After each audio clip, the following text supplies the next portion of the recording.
کبھی کبھی تاریخ میں ایسی شخصیات بھی جنم لیتی ہیں جن کی ظاہری زندگی بظاہر ختم ہو جاتی ہے، لیکن ان کا اثر ختم نہیں ہوتا۔ صدیاں گزرتی رہتی ہیں، حکومتیں بدل جاتی ہیں، نقشے تبدیل ہو جاتے ہیں، لیکن کچھ نام وقت کے ساتھ مٹنے کے بجائے اور زیادہ واضح ہوتے چلے جاتے ہیں۔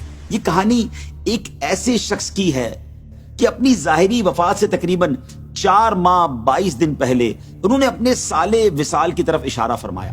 علم ابجد کے ذریعے سورہ دہر کی ایک آیت سے 1340 ہجری کا عدد نکالا، پھر وقت گزرا اور تاریخ نے وہی دیکھا جس کی خبر وہ پہلے ہی دے چکے تھے، اور بتائی گئی تاریخ پر اس دنیا سے رخصت۔ شعر و ادب کی زلف پریشان ہے آج بھی۔ عام طور پر کہانیاں یہیں ختم ہو جاتی ہیں، لیکن ان کی کہانی یہیں سے شروع ہوتی ہے، کیونکہ 1 صدی سے زائد گزر جانے کے باوجود آج بھی ان کا ترجمہ قرآن پڑھا جا رہا ہے، ان کے فتاوی سے رہنمائی لی جا رہی ہے، ان کی نعتیں عشق رسول صلی اللہ علیہ وآلہ وسلم کی محفلوں میں پڑھی جا رہی ہیں، اور دنیا بھر کی جامعات میں ان کی شخصیت پر تحقیق جاری ہے۔ آخر ایسا کیا تھا اس انسان میں؟ وہ کون سا سفر تھا جس نے بریلی کے ایک بچے کو پوری دنیا میں امام اہل سنت اعلی حضرت کے لقب سے معروف کر دیا؟ چلیے بریلی جا کے دیکھیے وہ گلی جہاں احمد رضا ہے وہ پیشوا۔ اس سوال کا جواب ڈھونڈنے کے لیے ہمیں وقت کا سفر کرنا ہوگا، تقریباً 150 سال پیچھے۔ 19ویں صدی کا ہندوستان برطانوی اقتدار کا دور معاشرہ سیاسی، سماجی اور مذہبی تبدیلیوں سے گزر رہا تھا۔ یہ وہ زمانہ تھا جب صرف حکومتیں نہیں بدل رہی تھیں بلکہ نظریات بھی بدل رہے تھے۔ ایک طرف نئی فکری تحریکیں جنم لے رہی تھی، دوسری طرف مسلمانوں کے دینی تشخص کو مختلف چیلنجز کا سامنا تھا۔ ایسے ہی دور میں بریلی کے ایک علمی اور دینی گھرانے میں 10 شوال المکرم 1272 ہجری اور مطابق 14 جون 1856 عیسوی کو ایک بچے نے آنکھ کھولی۔ ابتدائی طور پر اس کا نام محمد رکھا گیا، لیکن کچھ ہی عرصے بعد اس کے دادا حضرت مولانا رضا علی خان رحمۃ اللہ تعالی نے اس کا نام احمد رضا تجویز کیا۔ آیا تو ذیشان بن کر اے امام محمد رضا۔ اس وقت شاید کسی کو معلوم نہیں تھا کہ یہی انعام آنے والی صدیوں میں علم، فقہ اور عشق رسول کی پہچان بن جائے گا۔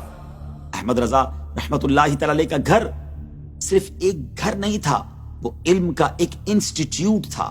والد رئیس المتکلمین مفتی نقی علی خان رحمۃ اللہ تعالی اپنے زمانے کے ممتاز ترین اسلامک اسکالر علماء میں شمار ہوتے تھے۔ گھر میں گفتگو بھی علم کی ہوتی، بحث بھی علم پر ہوتی، اور تربیت بھی علم کے سائے میں ہوتی تھی۔ شاید یہی وہ وجہ تھی کہ جس عمر میں بچے الفاظ جوڑنا سیکھ رہے ہوتے ہیں، اس عمر میں امام احمد رضا قرآن سے اپنا تعلق مضبوط کر رہے ہیں۔ صرف 4 برس کی عمر میں ناظرہ قرآن مکمل کر لیا۔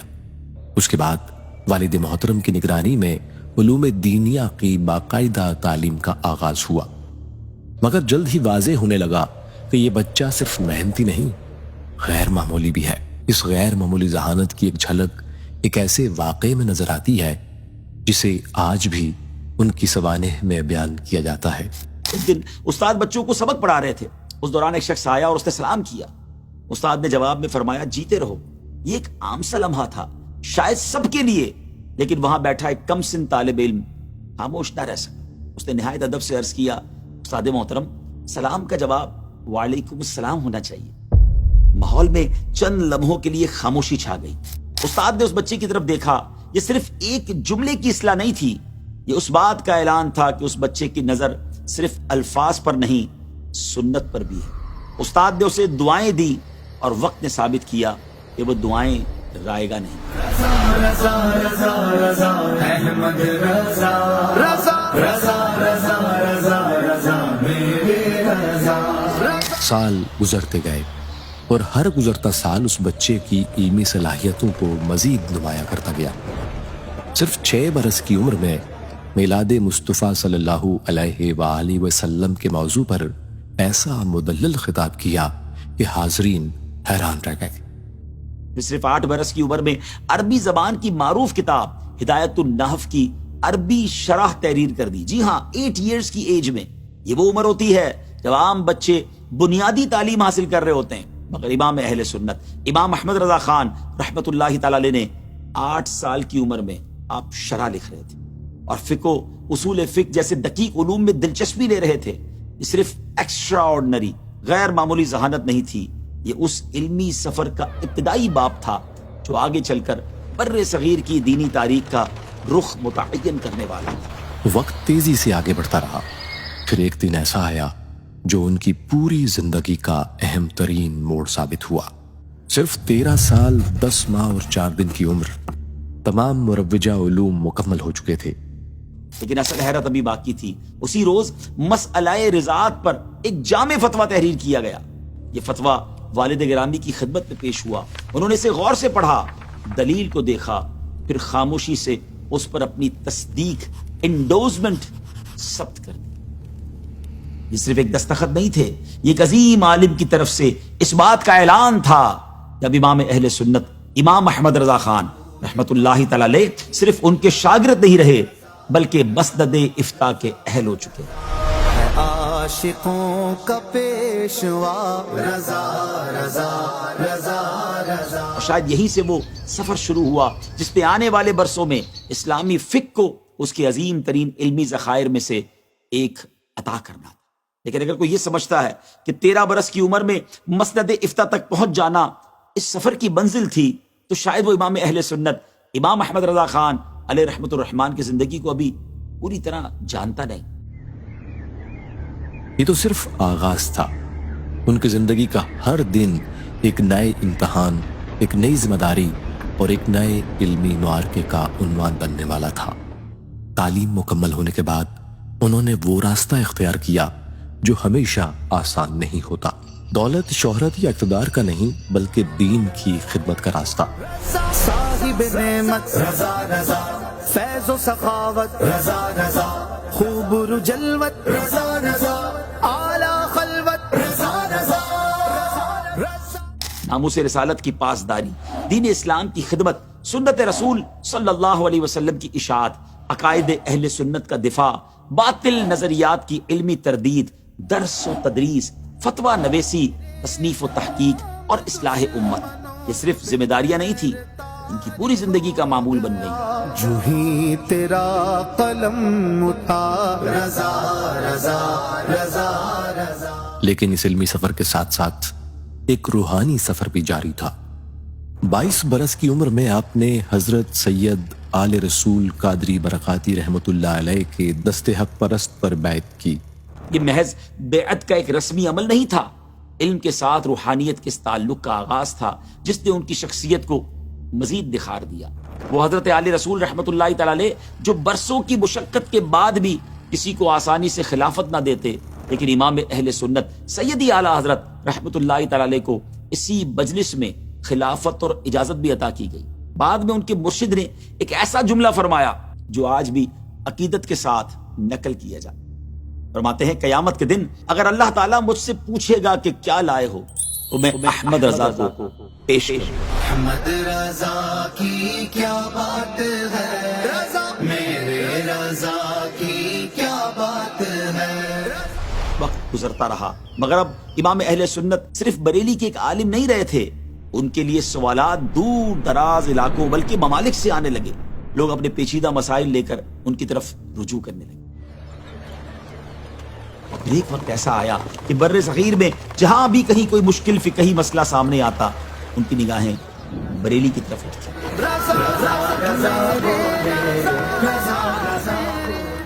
یہ اس لیے کہ ان کی بہت سی بڑی خصوصیات میں سے ایک خصوصیت یہ بھی تھی کہ وہ صرف جواب نہیں دیتے تھے، اسے دلیل سے مزین کرتے، حوالہ دیتے، قرآن سے استدلال کرتے، حدیث سے رہنمائی لیتے، ائمہ فقہ کے اقوال پیش کرتے اور پھر ایسا جامع جواب دیتے کہ مسئلہ صرف حل نہیں ہوتا تھا سمجھ بھی آ جاتا اور اس کے ساتھ ساتھ کئی سوالوں کے حل میں بھی معاون بنتا، اور یہی انداز آگے چل کر ایک ایسے علمی خزانے کی بنیاد بنا جسے دنیا فتاوی رضویہ کے نام سے جانتی۔ تیرے قلم کی کیا بات ہے۔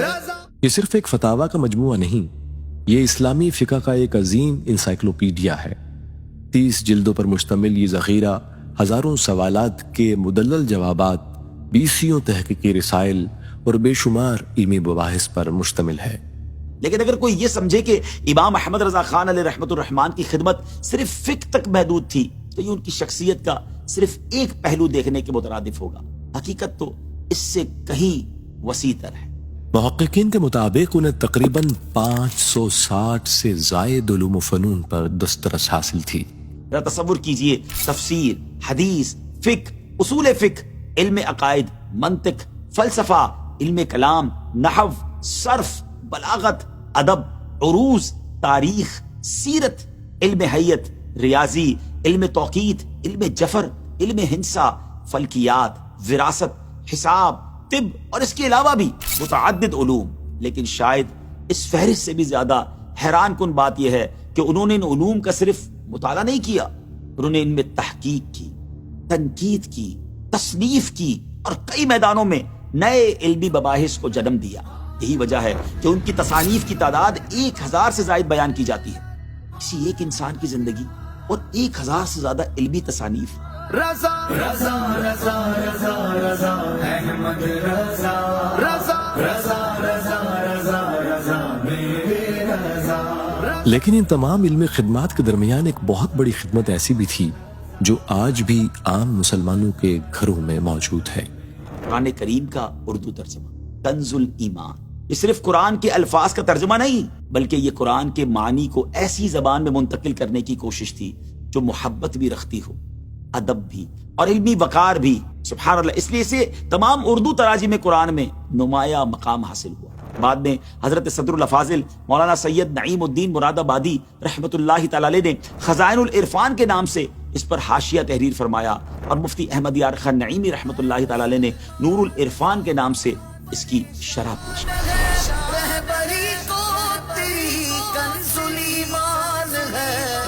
یہ سب اس بات کی دلیل ہے کہ کنز الایمان صرف اپنے دور کا ہی ترجمہ نہیں بلکہ بعد کی علمی نسلوں کے لیے بھی ایک مضبوط بنیاد بن گیا ہے۔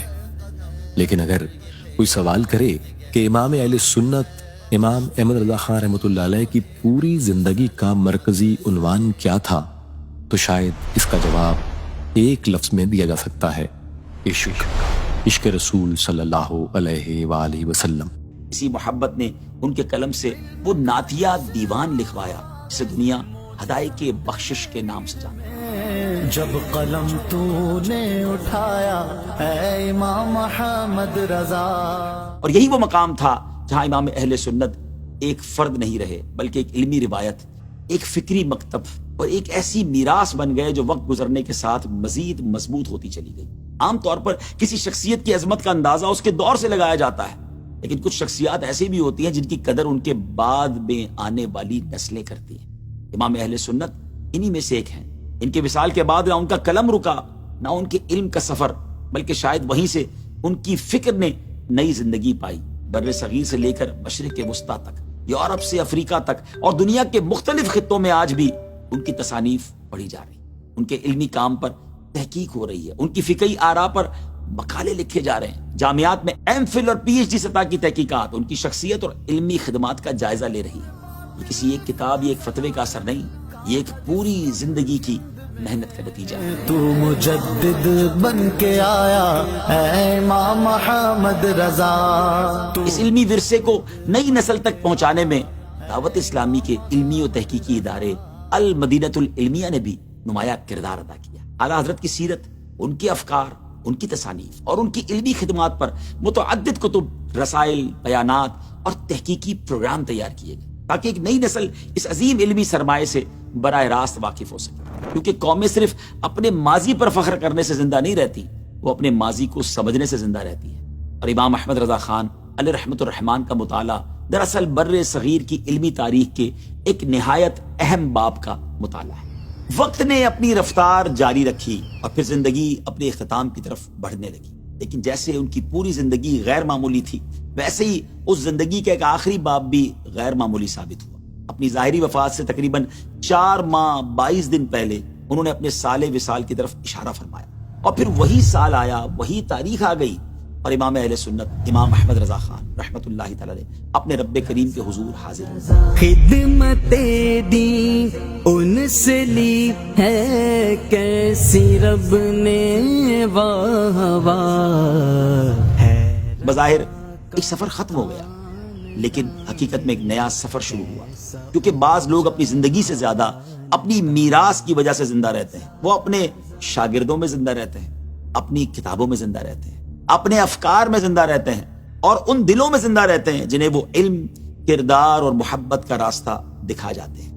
امام اہل سنت امام احمد رضا خان بھی انہی شخصیات میں سے ایک ہے۔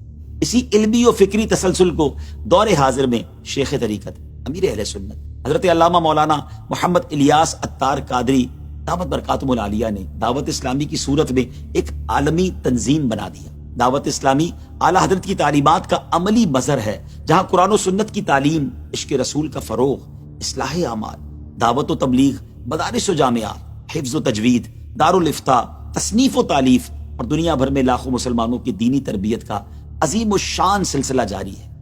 یوں کہا جا سکتا ہے کہ اعلیٰ حضرت کے قلم سے جو فکر و پیغام امت تک پہنچا، امیر اہل سنت نے اسی فکر کو دعوت اسلامی کے ذریعے عمل، دعوت اور تربیت کی صورت میں پوری دنیا تک پہنچانے کا مؤثر اور منظم اہتمام کیا ہے۔